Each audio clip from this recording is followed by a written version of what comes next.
जय संग शक्ति। हम साधक की समस्याएं पुस्तक पर विचार कर रहे हैं। जो हमने अब तक पठन किया है उसमें कौन कौन सी समस्याएं साधक के सामने आती है। हालांकि किसी भी प्रकार की साधना में जो जाता है, जो ऊर्ध्वगति की साधना करने को निकल पड़ता है, उसके ये न्यूनाधिक रूप में ये सारी समस्याएं आती है। लेकिन इस पुस्तक में हम क्षत्रियुक्षण के साधक हैं। हमारे सामने ये क्या क्या परिस्थितियां ऐसी आ सकती है, कौन कौन सी ऐसी बाधाएं आ सकती है जो समस्या के रूप में आके खड़ी हो जाए और हम जिस काम को करना चाहते हैं, जिस साध्य की ओर बढ़ना चाहते हैं, उधर बढ़ने में बाधा उत्पन्न हो जाए। ये जो अब तक की हमने समस्याएं जिनके बारे में हमने पठन किया था, उसमें पिछले 2 प्रकरण में मूल प्रवृत्तियों के बारे में बात हुई। हर एक व्यक्ति की जो मूल प्रवृत्तियां हैं वो बताया गया था कि 3 प्रकार की होती हैं। पहली है प्राण रक्षात्मक, यानी अपने प्राणों की रक्षा करना। सुरक्षा का भय होता है उसको, इसलिए वो उसके लिए ताबड़तोड़ करता है। ये मूल प्रवृत्ति है, हर व्यक्ति में होती है। दूसरी है सुखात्मक, सुख चाहता है व्यक्ति, और सुख में अलग अलग प्रकार का सुख चाहता है। उस पर भी अपन ने चर्चा की, प्राण रक्षात्मक पर भी चर्चा की। तीसरी प्रवृत्ति है ज्ञानात्मक, जिज्ञासा वाली बात जिसको कहते हैं। वो जिज्ञासा उसका साधन है। उस ज्ञानात्मक प्रवृत्ति के बारे में आज अपन पठन शुरू कर रहे हैं। ये प्रकरण है बौद्धिक विकार के नाम से। पिछले 2 प्रकरणों में हमने क्रमशः प्राण रक्षात्मक और सुखात्मक मूल प्रवृत्तियों से उत्पन्न समस्याओं पर विचार किया है, तथा इस प्रकरण में ज्ञानात्मक प्रवृत्तियों से उत्पन्न होने वाली समस्याओं को लेंगे। जिज्ञासा, विनय, घृणा और रचना मोटे तौर पर ज्ञानात्मक प्रवृत्तियां हैं। जिज्ञासा अर्थात जानने की इच्छा। कोई भी चीज़ बचपन से है, ये हर एक में। बच्चे के सामने कोई चीज़ रख दीजिए, उसको भी पकड़ेगा, उठाएगा, देखेगा, मुंह के लगाएगा, चखने की है, कैसी है। एक जिज्ञासा मूल रूप से ये हमारी प्रवृत्ति है और हर व्यक्ति में होती है। इसी तरह विनय, जैसे जैसे जिज्ञासा के माध्यम से हम कुछ सीखते हैं तो जो ज्ञान हमें प्राप्त होता है, उस ज्ञान के कारण विनय का भाव भी पैदा होता है। घृणा, अगर वही हमारे जिज्ञासा की प्रवृत्ति उल्टी बातें सीखने में लग जाए या हम ऐसी संगत में रहने लग जाए कि जिससे ज्ञानात्मक जो मूल प्रवृत्ति है हमारी, वो सूचनाएं तो एकत्रित कर रही है, तर्क एकत्रित कर रही है, वो जानकारियां एकत्रित कर रही है, लेकिन वो जानकारियां कोई सकारात्मक वे में हमारे जीवन को ढालने वाली नहीं है, बल्कि नकारात्मक वे में ढालने वाली है, तो घृणा भी व्यक्ति में पैदा हो जाती है अन्य लोगों से। इसी प्रकार रचना है, नई नई चीज़ों की रचना करना, ये भी इसी माध्यम से, ज्ञानात्मक प्रवृत्ति के माध्यम से व्यक्ति करता है। बुद्धि और ज्ञान के अंतर को नगण्य बनाने की प्रवृत्ति औद्योगिक सभ्यता की विकासजन्य उपज है। हमारा आज का जो वातावरण है औद्योगिक सभ्यता का, अर्थात उद्योग धंधे खूब आगे बढ़े हैं, विज्ञान ने तरक्की की है और इसलिए भिन्न भिन्न प्रकार के उद्योग आज एग्जिस्टेंस में आए, अस्तित्व में आए हैं। इसमें बुद्धि और ज्ञान ये दोनों अलग चीज़ है। बुद्धि ज्ञान प्राप्ति का साधन है, लेकिन बुद्धि और ज्ञान एक नहीं है। बौद्धिक दृष्टिकोण से हमने जो जानकारियाँ एकत्रित की हैं वो ज्ञान ही हो, ये आवश्यक नहीं है, क्योंकि बुद्धि का क्षेत्र अलग है और ज्ञान तो अवचेतन मन से आता है। इसलिए ये जो दूरी को कम कर दिया, यानी बुद्धि और ज्ञान को लगभग एक मानने लग गए कि कोई बहुत अच्छा बोलता है, बुद्धिमान है, साहब बहुत बुद्धिमान है, साहब ज्ञानी आदमी है। कोई अच्छा प्रवचन देता है तो ज्ञानी आदमी है, कोई मीठी मीठी अच्छी अच्छी बातें करता है, आदमी बड़ा ज्ञानी है। ये हम जो इस तरह का रिएक्शन करते हैं वो वास्तव में ज्ञान को समझे बिना, ज्ञानी कौन हो सकता है ये समझे बिना करते हैं। बुद्धि हमारे चेतन मस्तिष्क की कृति है, वहाँ ज्ञान अवचेतन मस्तिष्क से आता है। हमारा जो चेतन मस्तिष्क है, जो जिसके कारण से हम सारी जानकारी इकट्ठी कर रहे हैं, जिसको जागृत मान रहे हैं अपन, उसका है ये प्रतीक बुद्धि तो। लेकिन जो ज्ञान है वो अवचेतन मस्तिष्क, जो मस्तिष्क अभी चेतन नहीं है, उसकी उपज है। अंदर से जो प्राप्त होता है वो ज्ञान है। वो अंदर का मतलब क्या? आत्मा से संबंधित। इस शताब्दी की ये विशेषता रही है कि उसने बौद्धिक विकास पर इतना अधिक महत्व दिया है कि हमारा आत्म पक्ष, जहाँ आध्यात्मिक अनुभूतियाँ होती हैं, प्राय महत्वहीन करार दिया गया है। बुद्धि ने भिन्न भिन्न प्रकार के क्षेत्रों में इतनी जानकारियाँ इकट्ठी कर ली कि उसके कारण से जो उन जानकारियों में हम खो गए, डूब गए हम उन्हीं जानकारियों में। ये देखो, हम ये जानते हैं, ये जानते हैं, ये जानते हैं। हम एक एक चीज़ को बहुत गहराई से उसका विश्लेषण करने में उस्ताद हो गए, और इसलिए हम ये जानते हैं कि हम तो बहुत सब कुछ सीख गए या सीखते हुए आगे बढ़ते जा रहे हैं। लेकिन ये वास्तव में सही नहीं है। इसके कारण से जो हमारा आत्म पक्ष है, जो अंदर की अनुभूतियाँ होनी चाहिए, वो बिल्कुल नकार दिया गया है, उपेक्षा की गई है उसकी, उसको महत्वहीन करार दे दिया। उपेक्षा की गई अर्थात उपेक्षा उसी की जाती है जो महत्वहीन होता है, उसको मानते ही नहीं हो कि वो कोई किसी महत्व का है। इस प्रकार ईश्वरीय खोज के प्रयत्न शिथिल पड़ गए हैं, और इसीलिए बात करें अगर ईश्वर की, तो ये मानते हैं कि ईश्वर की खोज करना सिर्फ उन लोगों का काम है जो घर बार छोड़कर जंगल में जाके बैठ जाते हैं, जो उस तरह की तपस्या करते हैं, वो इन्हें गिने आदमी होते हैं। ऐसी मान्यता आम हो गई, जबकि हर प्राणी, केवल मनुष्य ही नहीं, हर प्राणी का उद्देश्य है अंत में बढ़ते बढ़ते बढ़ते जाके वो ईश्वर के साथ साक्षात्कार करे, उसके साथ मिल जाए, क्योंकि वो उसी का अंश है। तो इस बात को आज अगर कोई करता है तो भी ये माना जाता है कि ये तो बेकार की बातें, अनर्गल बातें हैं, क्योंकि जो बाह्य ज्ञान है, बाह्य जो जानकारियां हैं, वो हमने इतनी ज़्यादा इकट्ठी कर ली कि उन्हीं में हम खो गए, उसी में रम गए। बौद्धिक दास्ताओं के हम इतने विवश हो गए हैं कि हम ये नहीं मान सकते कि ईसा, बुद्ध और मोहम्मद इत्यादि ने हमें मौलिक बात बताई।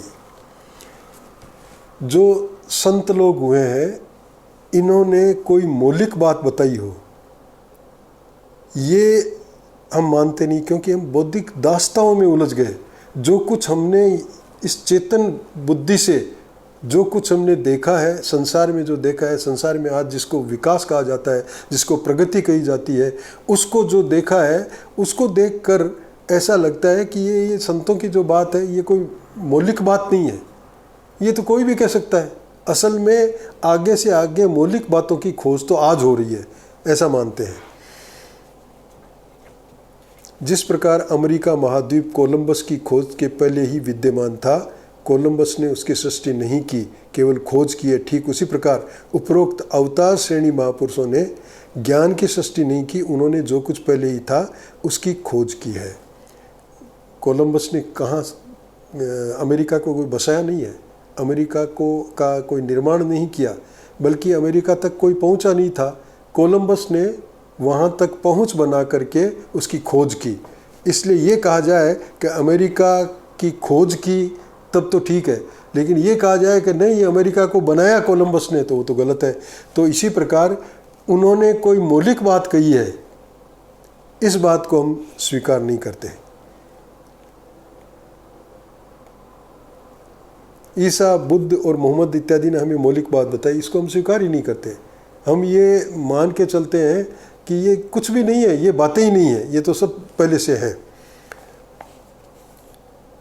आधुनिक तर्क ये मान सकता है कि ईसा, बुद्ध और मोहम्मद ने संसार में उस सत्य को सबसे पहले जन समुदाय के सामने रखा है, मगर उसका स्पष्टीकरण वे इस प्रकार भी कर सकते हैं कि इस प्रकार कोई भी व्यक्ति विश्व ज्ञान और ईश्वर ज्ञान को संचित कर हमें प्रदान कर सकता है, कि इन्होंने संसार के सामने रखा। ये बात आज के लोग मान सकते हैं कि भाई ये बात पहले लोग जानते होंगे तो भी संसार के सामने रखने की किसी में वो क्षमता नहीं थी। इन लोगों ने उस समय की परिस्थिति देखकर जिस क्षेत्र में लोग बढ़ रहे थे वो गलत क्षेत्र होते हुए उनको जो बताना था वो बात बताई। ऐसा हो सकता है, लेकिन ऐसा तो कोई भी कर सकता है कि ज्ञान को यानी जो जानकारियाँ उनको संचित करे, संचित करके और फिर लोगों को बता दे। लोगों को अपने तक ही नहीं सीमित करे, बाकी लोगों को बता दे। ये बात युक्ति संगत और सत्य दिखाई देती है कि उन लोगों ने ज्ञान की सृष्टि नहीं की, केवल ज्ञान की खोज की है। कि भाई सृष्टि नहीं की, उन्होंने खोज की है। अतः इस दृष्टि से ये सिद्ध होता है कि ज्ञान पहले से ही मनुष्य की गहन गहराइयों में अवस्थित है। इसका अर्थ ये हुआ कि ज्ञान कोई संसार में, ये जैसे आज के वायरस के लिए कहते हैं कि कोरोना वायरस कोई हवा में नहीं है, तैरता नहीं है कहीं कि किसी के लग जाएगा। वो माध्यम से आता है, किसी माध्यम के संपर्क में हम आते हैं तब आता है। उसी प्रकार ज्ञान जो है वो कहीं बाहर से उड़ रहा हो और उसको ईसा ने पकड़ लिया हो या बुद्ध ने पकड़ लिया हो, ऐसा नहीं है, बल्कि हरेक के मन में वो अवस्थित है, वो स्थित है। उसका अस्तित्व हमारे हरेक के हृदय में है। अब उसको गहराइयों में है, इसलिए हर आदमी उस गहराई तक पहुंच नहीं पाता। जब वह हमारी गहराई में पहले ही मौजूद है तो उसकी अनुभूति पुस्तकों और उपदेशों से नहीं हो सकती। जब हमारे अंदर ही मौजूद है तो उसकी जानकारी हमको पुस्तकों से नहीं हो सकती या उपदेशों से नहीं हो सकती। सत्संग में हम जाते हैं, उपदेश सुनते हैं, लेकिन उससे वो हमारा अनुभूत बन जाएगा, ऐसा नहीं हो सकता। वो तो है हमारे पास, उसको प्रकट हमको करना है। पुस्तकें और उपदेश तो ज्ञान की खोज अथवा अनुभूति की प्रेरणा जरूर दे सकते हैं, लेकिन जो अवस्थित है, गहराई में बैठा है, उस ज्ञान को प्राप्त करें। वो ज्ञान सर्वोत्कृष्ट ज्ञान है। वो ऐसा ज्ञान है जिसके लिए मनुष्य का जन्म हमको मिला है। उसको ज्ञान को प्रकट करेंगे तभी हमारा जीवन सार्थक होगा। इस प्रकार की प्रेरणा हमको पुस्तकें दे सकती है, उपदेश दे सकते हैं, हमारे जो शिक्षक हैं वो दे सकते हैं। बौद्धिक ज्ञान, जिसे हम वस्तु ज्ञान कह सकते हैं, हमारा साध्य नहीं, केवल साधन है।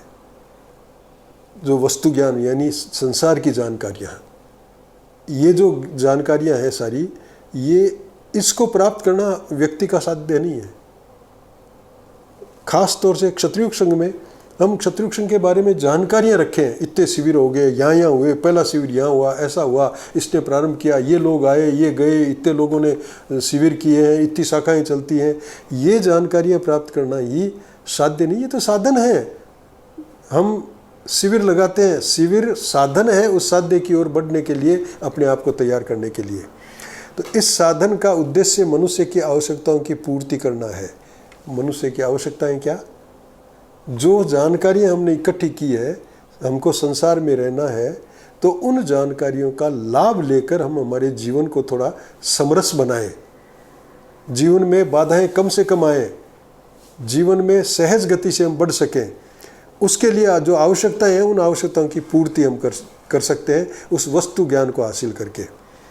वस्तु ज्ञान आत्मज्ञान का भी साधन हो सकता है। और ये वस्तु ज्ञान, हम जैसे पहले कहा गया था कि हमको ये प्रेरणा दे सकता है कि असल में व्यक्ति का जन्म किस लिए हुआ है, अपने इस जीवन को सार्थक बनाने के लिए। और वो सार्थकता क्या है कि हम ईश्वर की ओर बढ़ें। जिसका जैसा स्वभाव है उसके अनुसार उसको क्या करना चाहिए, ये भी एक साधन बन गया। तो ये जो ज्ञान, बाहरी ज्ञान मिल रहा है या पुस्तकों से मिल रहा है या उपदेशों से मिल रहा है, ये भी वो जो आत्मज्ञान को प्राप्त करना है, जो ईश्वर की खोज करने की या अपने आत्मा की खोज करने की या अपने आप को पहचानने की जो बात है, उसमें वो प्रेरणा दे सकती है, प्रोत्साहित कर सकती है। साधन है, वो साध्य नहीं है।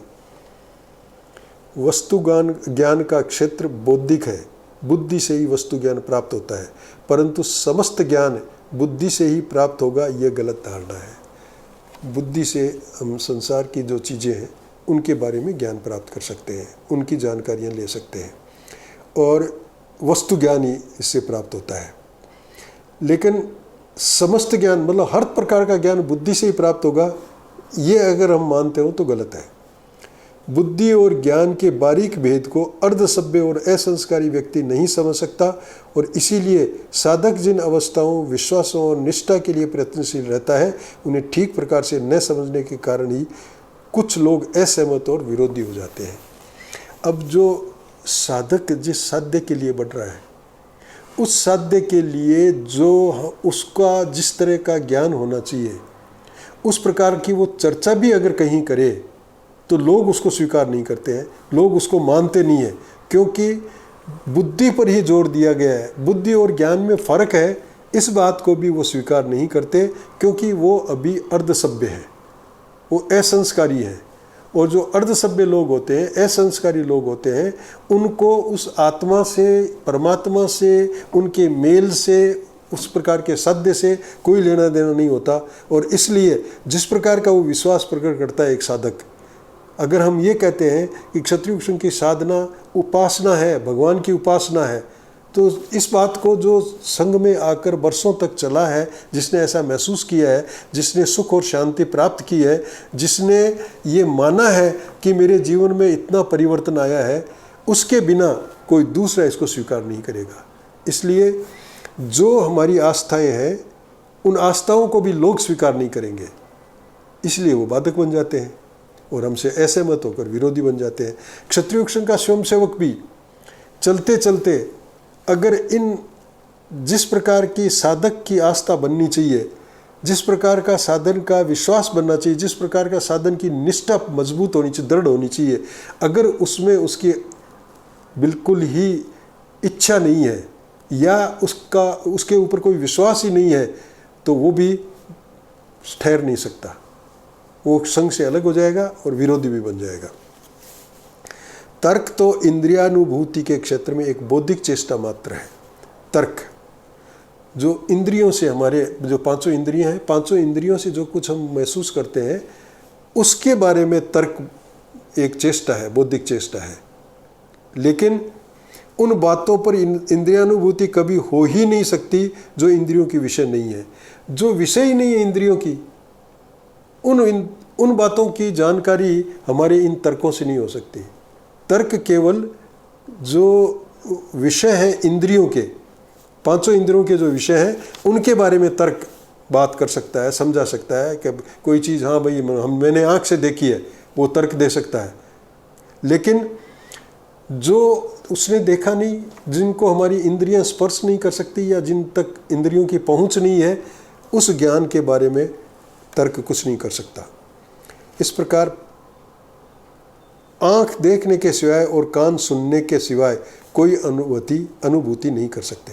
तो आँख एक इंद्रिय है, वो देख सकती है और देखने का वो अनुभव कर सकती है, कान सुनने का अनुभव कर सकता है, इसके अलावा वो दूसरा नहीं कर सकता। इस प्रकार पांचों ज्ञानेंद्रियां सुनने, देखने, सूंघने, चखने और स्पर्श करने का ही काम कर सकती है। ये जो पांच इंद्रियां हमारी, इन पांचों इंद्रियों का जो काम है उतना वो कर सकती है। एक इंद्रिय दूसरी इंद्रिय का भी नहीं कर सकती, लेकिन वो अपना अपना काम कर सकती है। इन कार्यों से जो अनुभूति नहीं हो सकती वह इंद्रियों से नहीं हो सकती। अब कोई ऐसी बात हो जो न तो आँख से देखी जा सकती, न कान से सुनी जा सकती, न हाथ से स्पर्श की जा सकती, न वो सूंघी जा सकती और न जिसका स्वाद लिया जा सकता, ऐसा जो भी ज्ञान होगा उसको इंद्रियां कैसे महसूस करेगी? कर ही नहीं सकती। यही इंद्रियों के विषय हैं, जो इंद्रियों के इन कार्यों से जो अनुभूति नहीं हो सकती वह इंद्रियों से नहीं हो सकती। यही इंद्रियों की विषय है, क्योंकि जो इंद्रियों की विषय है उसमें तो वो अनुभूति कर लेगी, बाकी नहीं कर सकती। जन्मांध के लिए रंगों का अस्तित्व जरूर होगा, पर वह उसकी अनुभूति नहीं कर सकता, उनकी अनुभूति नहीं कर सकता।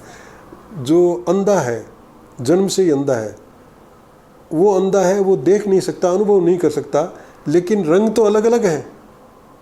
जो संसार में फैले हुए हैं रंग, वो हैं, उनकी तो एग्जिस्टेंस है, लेकिन फिर भी अंधा आदमी नहीं देख सकता, क्योंकि उसका काम, आँख का काम जो है वो है वो रंगों को देखना और पहचानना, और आँख उसके पास काम करने वाली है नहीं, तो वो कैसे देख सकती है? इसके लिए तो उसे दूसरों की अनुभूतियों को मानना ही पड़ता है।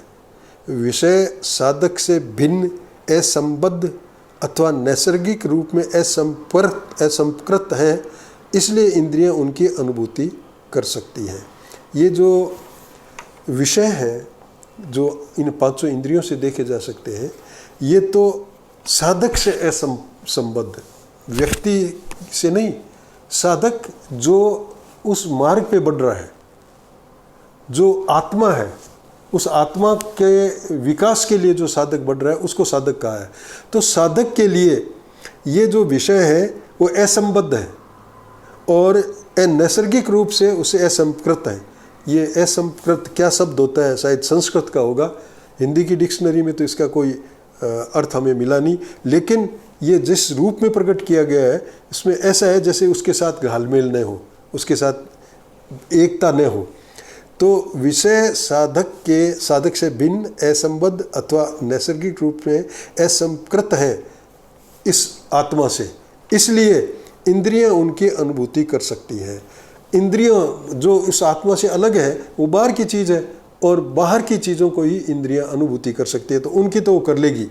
जो तत्व साधक से अभिन्न, लेकिन जो उस साधक से जुड़ा हुआ है, यानी उस आत्मा से संबंधित है, संबद्ध है, उससे जुड़ा हुआ है, अभिन्न है, उससे अलग नहीं है और संकृत है, उसके साथ घुला मिला है, उनकी अनुभूति इंद्रियां नहीं कर सकती। वो इंद्रियों का विषय ही नहीं है। इसलिए हम जिस साध्य की ओर बढ़ रहे हैं उसके लिए जो ज्ञान हमको चाहिए वो ज्ञान ऐसा भी है, ये सांसारिक ज्ञान, वस्तु ज्ञान की भी आवश्यकता है क्योंकि वो भी साधन बनता है, लेकिन वो ज्ञान ऐसा है कि जो ये इन इंद्रियों के बस की बात नहीं है।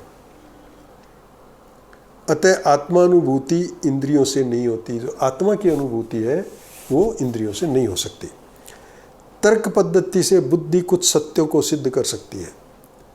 तर्क की एक प्रणाली सामान्य से विशेष की सिद्धि है। ये तर्कशास्त्र जो पढ़ते हैं वो बहुत अच्छी तरह से जानते हैं। ये इनको मूल रूप में यहाँ से प्रारंभ किया जाता है। नारायण सिंह साहब ने आगे पढ़ाई भी की थी साहब के पास आने के बाद में, और उन्होंने तर्कशास्त्र सब्जेक्ट लिया था, तो वो इस तरह की चर्चाएं हमको सुनाया करते थे। तर्क की एक प्रणाली सामान्य से विशेष की सिद्धि है, मतलब सामान्य में है तो एक विशेष में भी होगी। कैसे? जैसे सभी मनुष्य मृत्य हैं, हर आदमी मरता है। राम एक मनुष्य है इसलिए राम मृत्य है। हर मनुष्य मरता है, राम भी मनुष्य है इसलिए वो मरेगा। तो सामान्य से विशिष्ट था राम और सामान्य था मनुष्य वर्ग। तो मनुष्य वर्ग में हर एक आदमी जब मरता है तो क्योंकि उसी का हिस्सा है राम, इसलिए वो भी मरेगा। इसमें सभी मनुष्य मृत्य हैं, ये तर्क वाक्य सामान्य वाक्य है, ये तो सामान्य वाक्य हो गया। और राम एक मनुष्य है, ये विशेष तथ्य है। अतः सामान्य का गुण विशेष में भी होगा, इसीलिए राम मृत्य है, इस नए सत्य की सिद्धि मान ली गई। एक माना हुआ है कि मनुष्य मरा हुआ है, ये एक सत्य माना हुआ है कि जो भी मनुष्य है वो मरता है। और ये राम के बारे में अपन सोचें तो वो मनुष्य वर्ग का होने के कारण, क्योंकि सब मनुष्य मरते हैं, ये भी मनुष्य है इसलिए ये भी मरेगा, ये है विशेष। अब इसके जो सामान्य मनुष्य के लिए मृत्य मान लिया गया, वो सिद्धांत माना हुआ है, वो तो तय ही है। इसलिए इसके आधार पे जो विशिष्ट है उसकी भी अपन तर्क के माध्यम से खोज कर सकते हैं। तर्क की इस प्रणाली में सभी मनुष्य मृत्य हैं, इसे स्वयं सिद्ध मान लिया गया है। राम एक मनुष्य है, इसे भी स्वयं सिद्ध मान लिया गया है। तर्क से यदि हम इन्हीं तथ्यों को स्वयं सिद्ध मानने के औचित्य पर प्रश्न पूछेंगे तो वह अपनी दूसरी प्रणाली से काम लेगा। एक पहली प्रणाली तो है सामान्य से विशिष्ट तक जाना, अब दूसरी प्रणाली उल्टी है। वह प्रणाली है विशेष से सामान्य की सिद्धि। उदाहरणार्थ, सोहन एक मनुष्य था और वह मरा, राजू एक मनुष्य था वह भी मरा, हरि एक मनुष्य था वह भी मरा, इसलिए सभी मनुष्य मृत्य हैं। पहले सामान्य से विशेष की ओर जा रहे थे, अब उल्टे। मनुष्य है, ए एक मनुष्य है वो भी मरा है, बी भी मनुष्य है वो भी मरा है, सी भी मनुष्य है वो भी मरा है, इसलिए जो मनुष्य है वो मरता है। ये सिद्ध हो गया। ये एक बात मान ली पहले कि ये सत्य है, तो उसी के आधार पे दूसरा सत्य सिद्ध कर रहे हैं। वह प्रणाली है विशेष सामान्य की सिद्धि। उदाहरणार्थ सोहन एक मनुष्य था और वह मरा, राजू एक मनुष्य था वह भी मरा, हरि एक मनुष्य था वह भी मरा, इसलिए सभी मनुष्य मरते हैं। इसी प्रकार राम एक मनुष्य है, इसे स्वयं सिद्ध क्यों मान लिया गया, ये अगर पूछा जाए तर्क को, तो तर्क क्या कहेगा? तर्क फिर अपनी दूसरी प्रणाली का सहारा लेगा, कहेगा जो बातें सोहन में थी वही राम में, जो बातें राजू में वही राम में, जो बातें हरि में वही राम में है। और वे क्योंकि सभी मनुष्य थे, राजू राम हरि जो भी थे वो सब मनुष्य थे, इसलिए राम भी मनुष्य है। तो ये जो तर्क की प्रणाली है, विशेष से सामान्य से विशेष में जाना और विशेष से सामान्य में आना।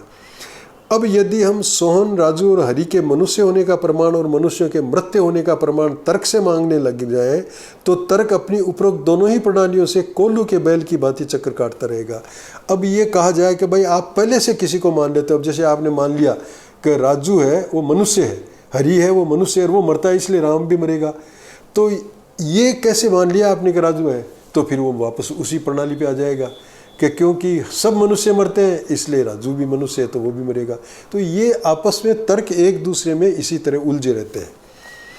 तर्क की सारी चेष्टाएं स्वयं सिद्ध वस्तुओं से ही प्रारंभ होती है।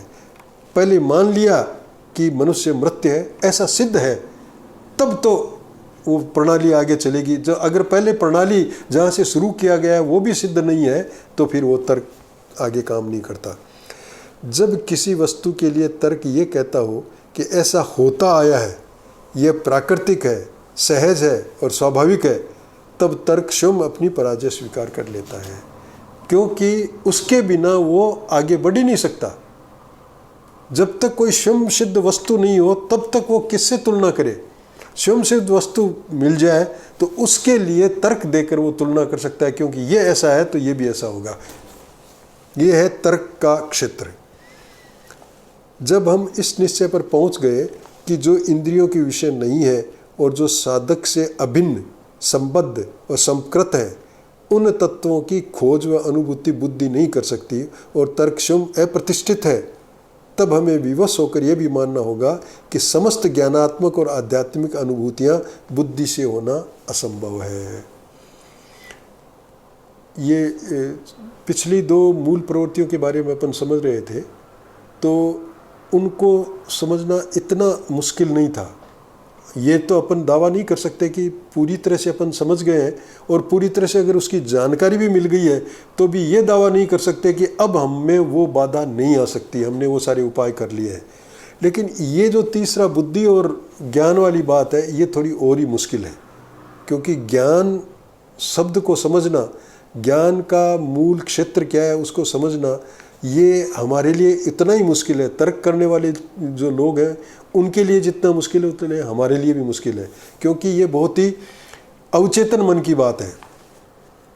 तो ऐसी वस्तुएं जो कि ऐसी कोई भी चीज़ हो जो साधक से अभिन्न हो, साधक से जुड़ी हुई हो, संबद्ध हो, संकृत हो, घुली मिली हो साधक के साथ, उन तत्वों की खोज व अनुभूति बुद्धि नहीं कर सकती। वो अपन ने ऊपर देख लिया कि बुद्धि उन चीज़ों तक नहीं पहुंच सकती। बुद्धि तो केवल इंद्रियों के विषयों तक ही पहुंच सकती है।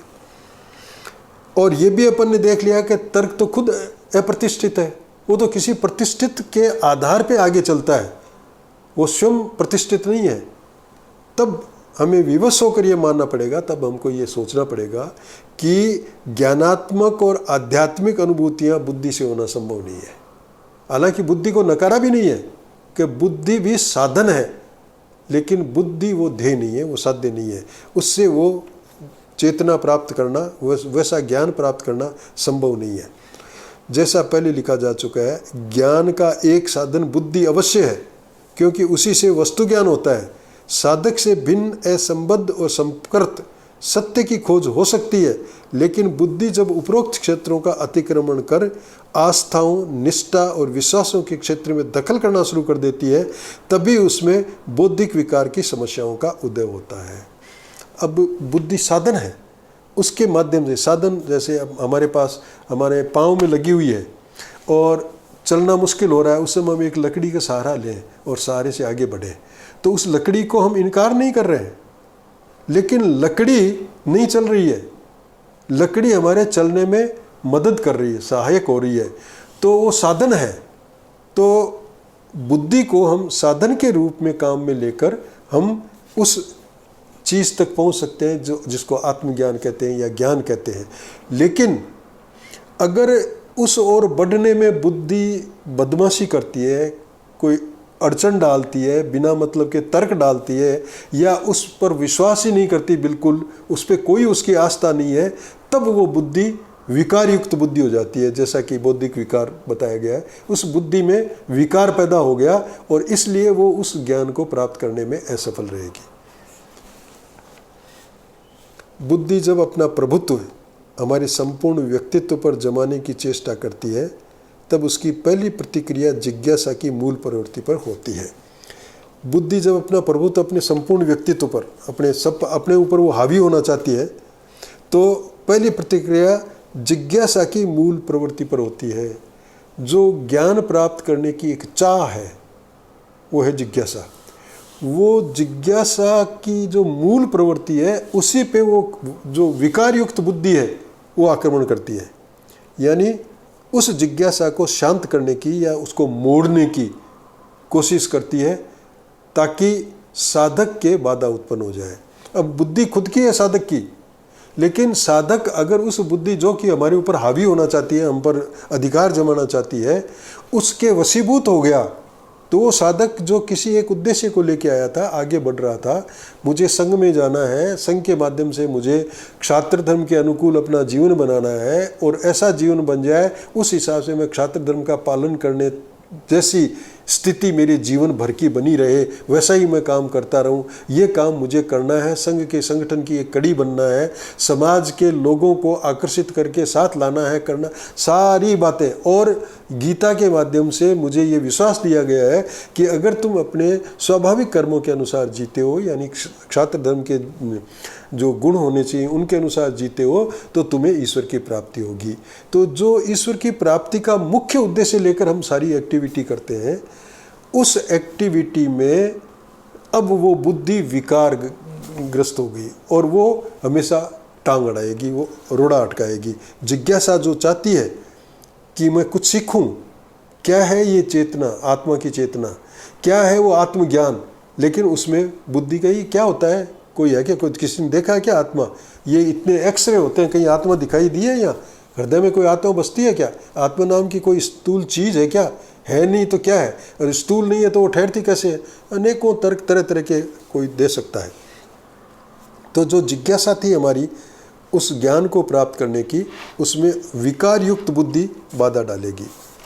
प्रारंभिक साधना में साधक ने साध्य साधना के विषय में जो सांगोपांग जानकारी हासिल की थी, वह उसकी जिज्ञासा की मूल प्रवृत्ति के कारण ही थी।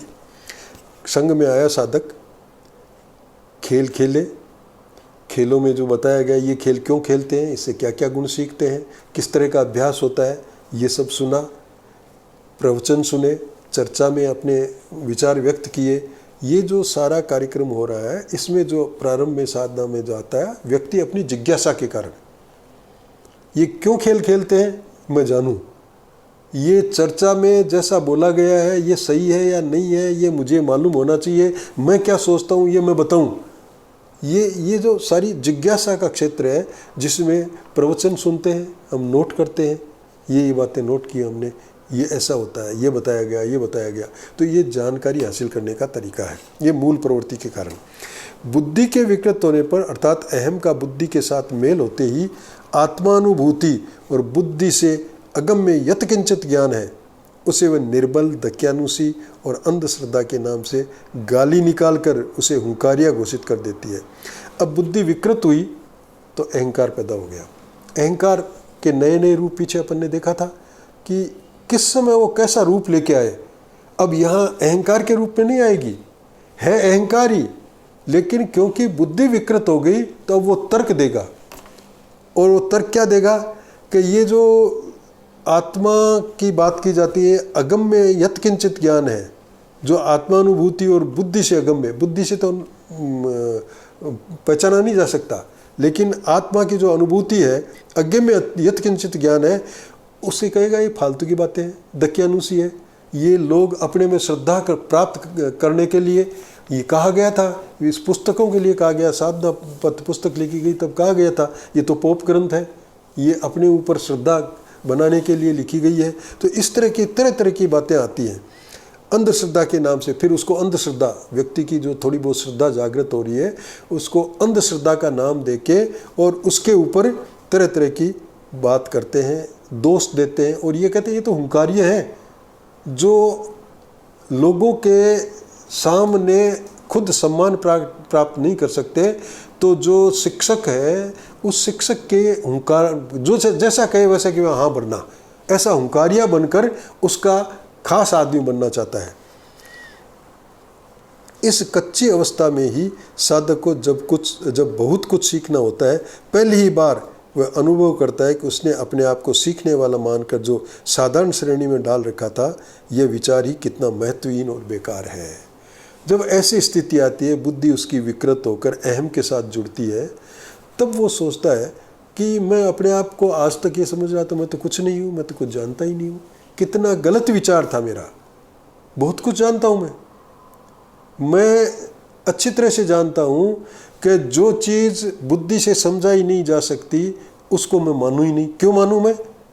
अगर है तो वो बुद्धि से समझ में आनी चाहिए, हमारी इंद्रियों से दिखनी चाहिए। वो नहीं दिख रही है, मैं जानता हूँ इस बात को कि ये फिर झूठी बातें हैं। तो उस समय वो जो उसका अहंकार था वो अब तक की जितनी बात थी उसको ये माना था, मैं तो काम का ये मान रहा था मैं कुछ सीखने के लिए आया हूँ, मैं कुछ जानता नहीं संघ के बारे में। फिर वो ये समझता है कि मैं तो संघ के बारे में बहुत कुछ जानता हूँ। मैंने अपने को आपको जो अब तक साधारण शरीर में डाल रखा था, ये विचार ही कितना महत्वहीन और बेकार है। यहाँ इस स्तर पर आकर बुद्धि से जुड़ने वाला अहं का विकार प्रबल बन जाता है। तब वो बुद्धि का जो विकार था, विकृत हुई थी बुद्धि, वो अहं के साथ जुड़ गई, दो की शक्ति मिल गई तो वो बलवान हो गई। प्रबल बनकर भी वह हमारी जिज्ञासा की मूल प्रवृत्ति को नष्ट तो नहीं कर सकता, लेकिन उसे प्रभावित कर दूसरी ही दिशा में मोड़ने में जरूर सफल हो जाता है। अब वो विकृत बुद्धि थी, अहम उसके साथ मिल गई, तो जिज्ञासा जो मूल प्रवृत्ति है हमारी वो बिल्कुल खत्म हो गई ऐसा तो नहीं, लेकिन अब जिज्ञासा दूसरी बातों की हो रही है। अब जिज्ञासा इस बात की हो रही है कि ये लोग जो आत्मा की बात करते हैं इसको काटूं, इसके लिए मैं क्या क्या चीज़ें ढूंढूं, इसके लिए मैं कौन से तर्क लाऊं। तो विकृत बुद्धि काम तो कर रही है और कुछ जानकारी के लिए भी उसने अभी तक मना नहीं किया, वो जानकारी भी चाहती है, लेकिन अब जानकारियाँ ऐसी चाहती है जो कि गलत रास्ते पे ले जाने वाली हो, दिशा उनकी मुड़ गई है। जिज्ञासा सत्य को जानने की इच्छा है, लेकिन अहं द्वारा वह परछिद्रान्वेषण की ओर मोड़ दी जाती है, तब संपूर्ण स्थिति ही बदल जाती है। सत्य को जानने की जो इच्छा है उसको जिज्ञासा कहते हैं। क्या है सत्य? और उस जिज्ञासा के माध्यम से ही व्यक्ति आगे बढ़ता है, नई नई जानकारियाँ प्राप्त करता है। जो बाह्य वस्तु ज्ञान है वो बुद्धि के माध्यम से करता है, और जो वस्तु ज्ञान नहीं है उसको अनुभव के माध्यम से करता है। और अनुभव के लिए प्रारंभ में जो अनुभूत लोग हैं वो जैसा कहते हैं उस पर थोड़ा बहुत विश्वास जमाना पड़ता है, उनके बताए हुए रास्ते पे चलना पड़ता है, तब जाकर वो धीरे धीरे हमारी अनुभूति में उतरते हैं। तो जिज्ञासा सत्य को जानने की इच्छा है, लेकिन अहम द्वारा वह पर छिद्रान्वेषण की ओर मोड़ दी जाती है, तब संपूर्ण स्थिति ही बदल जाती है। छिद्रान्वेषण की ओर मोड़ने का अहम का हेतु स्पष्ट है। अब जिज्ञासा की दशा बदल दी और उसको मोड़ करके पर छिद्रान्वेषण, दूसरे में दोष ढूंढना, दूसरे में दोष बताना, दूसरे पर अंगुली उठाना, इस तरह की बात करने लग गया। तो ये जो अहं का हेतु स्पष्ट है। इसमें अहम चाहता क्या है? बुद्धि, विकृत बुद्धि को उसने साधन बना के हमारे अहंकार ने जो ये करना शुरू कर दिया, वो क्या चाहता है?